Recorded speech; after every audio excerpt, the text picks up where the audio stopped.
Ay, ano na, walang upload. Wala tayo sa ibang bansang nagre-reels. Pero kung nasa ibang bansa tayo, eh, kahit ano lang ma-upload natin, trending yan, ang daming views. Kaya tayo mga Pilipinong nasa Pilipinas, kailangan siguro talaga magdoble kayo para tayo panoorin, para tayo i-follow.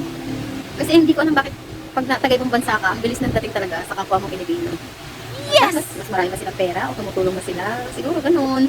Kasi kung tumutulong naman sila, hindi mas okay yun. Tama lang na yan. Tangkilikin sila talaga ng tao, kapwa Pilipino.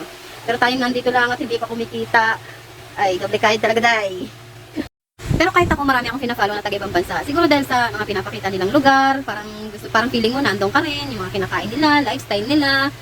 Eh, tayo gano'n lang naman tayo dito sa Pilipinas, gano'n nakikita natin traffic. Kaya sana siguro mas gandaan pa natin content. Kaso kung wala na maisip na content, lalo na busy na sa pagtitinda at magpapasok ka na sa martes, kaya busy na.